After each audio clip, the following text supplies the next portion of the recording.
মিলাদ কিয়াম হাদিস কোরআনে কোথাও নাই। এটা মুস্তাহাব আমল। কি আমল? মুস্তাহাব আমল। হাদিসে আর কোরআনে থাকলে তো ফরজ দিতে হবে।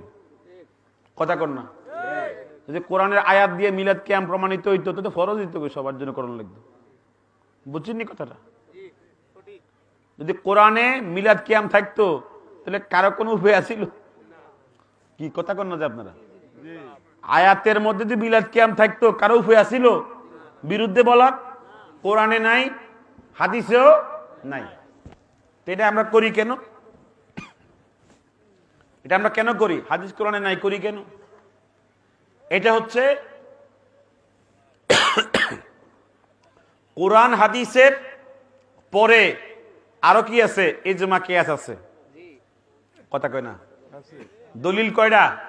4টা। একটা কোরআন, একটা হাদিস, একটা ইজমা, একটা কি কিয়াস। ইজমা কিয়াস মানে কি? কাউলুল ওলামা।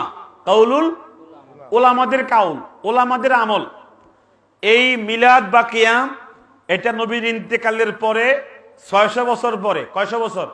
600 বছর পরে মুজাফফরউদ্দিন কুকুবুরি, মুহাদ্দিস ইবনু দাহিয়া, জগৎ বিখ্যাত মুহাদ্দিস ইবনু দাহিয়া, তিনি কিতাব লিখে দলিলাদিল্লা পেশ করে মিলাদুন নবী চালু করেছেন। মিলাদুন নবী চালু করার পরে বর্তমান পর্যন্ত প্রায় কত বছর? 800। কয়শো? এই 800 বছর পর্যন্ত গোটা দুনিয়াতে মিলাদুন নবী কি হইতেছে? উদযাপিত হইতেছে।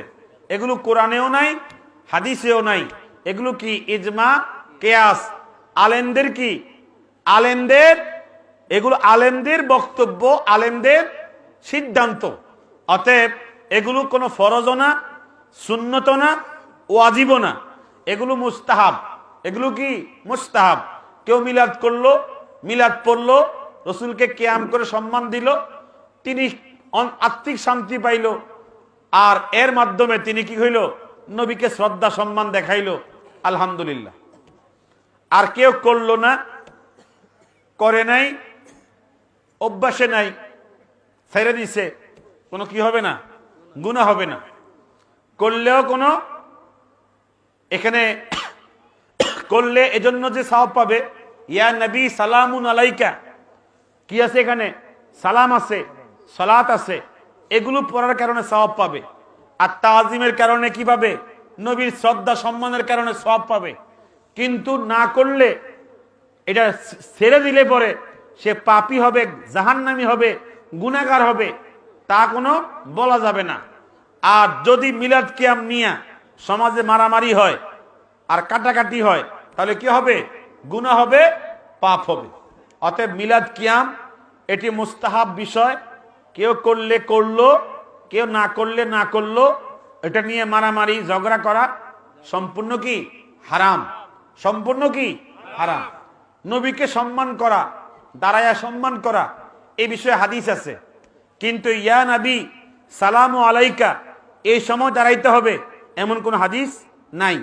নবীকে সম্মান করে দাঁড়ায়া যাওয়াটা কি আছে? হাদিস আছে। বা ওয়ালাম্মা তাম্মা মিন হামলিহি সাল্লাল্লাহু আলাইহি সাল্লামা, এইভাবে পাঠ করা, তাওয়াল্লুদ পড়া, মিলাদ পড়া, এটা হাদিসে নাই। কিন্তু অন্যান্য শব্দে কি আছে? মিলাদের কি আছে? হাদিস আছে। মানে মিলাদের ব্যাপারে অনেক হাদিস আছে। আমাদের পদ্ধতির মিলাদের কোনো হাদিস নাই।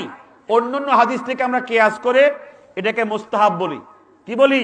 মুস্তাহাব বলি। সত্যিকারের মিলাদ হচ্ছে যেগুলো হাদিসের কিতাবের মধ্যে আসছে। নবীজি নিজে বলেছেন, ফা বলিতু, আমি জন্মগ্রহণ করেছি ফি ইয়াউমিল ইসনাইন, সোমবার দিবসে। এই কথাগুলো হাদিসের শব্দ। কিন্তু ওয়ালাম্মা তাম্মা মিন হামলিহি সাল্লাল্লাহু আলাইহি সাল্লামা, এগুলো হাদিসের শব্দ না। এগুলো তাওয়াল্লুদ শরীফ, জন্মের কাহিনী। এগুলো মুস্তাহসান, মুস্তাহাব বিষয়। এগুলো হাদিসের ভাষ্য নয়। অতএব মিলাদ এবং কিয়াম হাদিসের থেকে উদ্ভাবন করে মুস্তাহাব প্রমাণিত হয়, সুন্নত প্রমাণিত হয় না, ওয়াজিব প্রমাণিত হয় না। অতএব এগুলো মুস্তাহাব, মুস্তাহসানের জায়গায় রাখলেই সবচেয়ে ভালো। এগুলো ফরজ ওয়াজিবের জায়গায় নিয়ে গেলেই মারামারি হবে। কথা কোন ঠিক কিনা? যাক, বুঝলেন? যা এর দূরই। আমি এরপরে যদি কেউ না মানে, কিছু করার তো আর নাই।